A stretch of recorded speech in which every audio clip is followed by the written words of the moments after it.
Hello and welcome to the Teach Now program student case study by Peter Kuhn. For all intents and purposes, from here on in, the student will be referred to as the student. All right, here we go. The student is in my grade 1 class. He's 7 years old, and he's in my international class. He's of American nationality and Chinese ethnicity. So, actually, in fact, all of my students are of Chinese ethnicity, but they are holding international passports. So, technically, they're all ESL learners or English language learners because their mother language is Chinese and not English. The first suspicion of his learning disability, I would like to demonstrate evidence one of my anecdotal observations. He appears to be listening, and he says that he understands. However, he cannot complete or forgets some multi-step processes or tasks. For example, I will tell him to pass the ball with a partner 10 times from a certain distance, and then after 10 times to increase the distance. But after several minutes, he cannot stay on task, or he cannot remember how many times he's supposed to do it or from where. So after several minutes, he might forget or get distracted or get off topic and not complete this task, or he may completely forget this multi-step process. The student has extremely poor coordination. For example, when we do some basic footwork exercises such as using agility ladders or mini hurdles, he cannot complete this task that I would say most kindergarten children would be able to perform. For example, jumping jacks in and out of the box, or a multi-step, maybe left foot, right foot, in, out, these kinds of movements.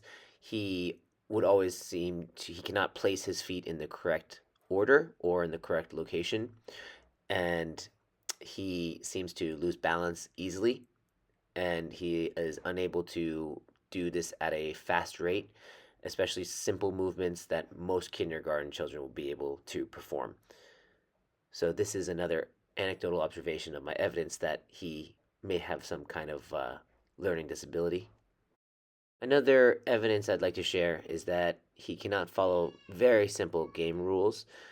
For example, I will tell him that in soccer or soccer games, the soccer balls are not supposed to be touched with the hands.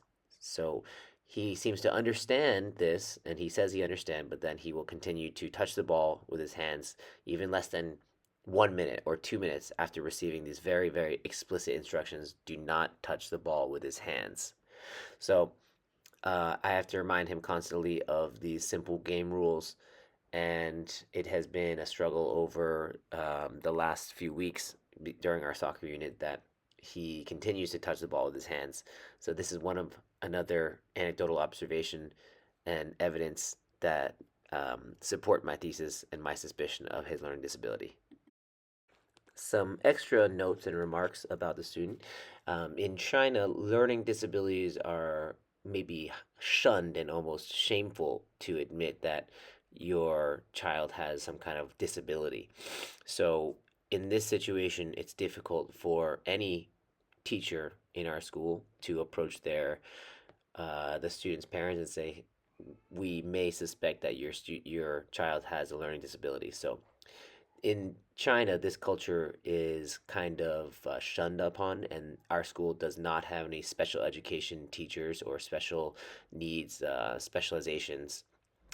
His homeroom teachers and subject teachers are all aware that he is behind other students, and we see similar performance in other classes.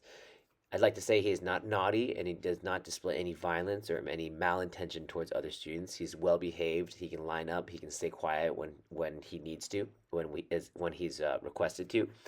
And I have found out that he has professional home tutor slash babysitter after school. When he gets off school, like 5 p.m., a babysitter takes him where he needs to go. Maybe he might have extra training classes or extra sports classes. The babysitter will take him to and from home or school, wherever he needs to go. Also, he is his professional tutor, so he will help him with whatever he needs, like with his homework, math or English or something like that. So he does have extra support at home.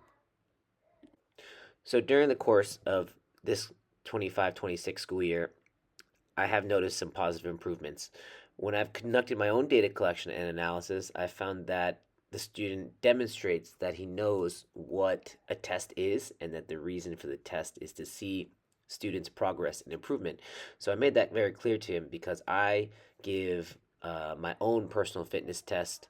I call it the Coach Pete Fitness Test to my students, and that way I can have hard evidence and hard data that can see and can show and is visual. You can see improvements in students' physical performance.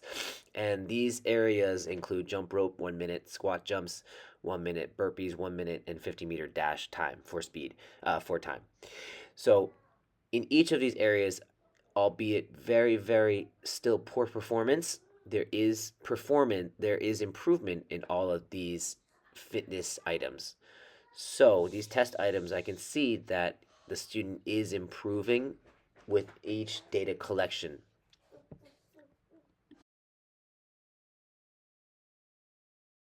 So this is what I've been doing to support the students' learning in my class. I have decreased the distances. For example, if we have a standard distance of throwing a ball in a target 5 meters, then I will decrease the distance for him to maybe 2 meters or even 1 meter. Also, the same for repetitions.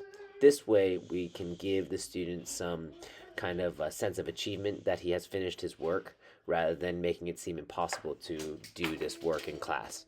Also, another way I've adjusted my instruction is by either adjusting the size of some balls or the inflation of the balls. So, for example, in basketball, it's easier for a child to dribble a smaller ball, and in soccer, it's easier to control a ball or dribble a ball that is more deflated.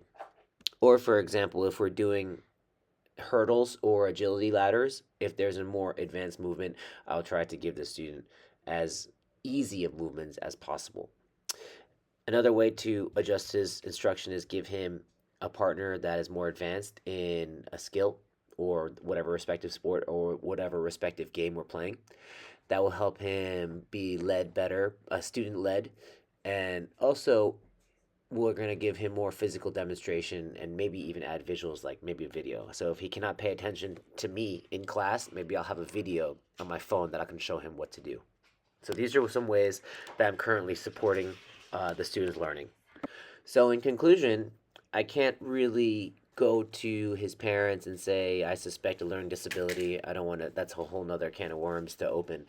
However, the best that I can do is support him the way I have been supporting him with my different individualized instruction and differentiation. If there's any other things that you can help me, other instructional strategies, please share them with me.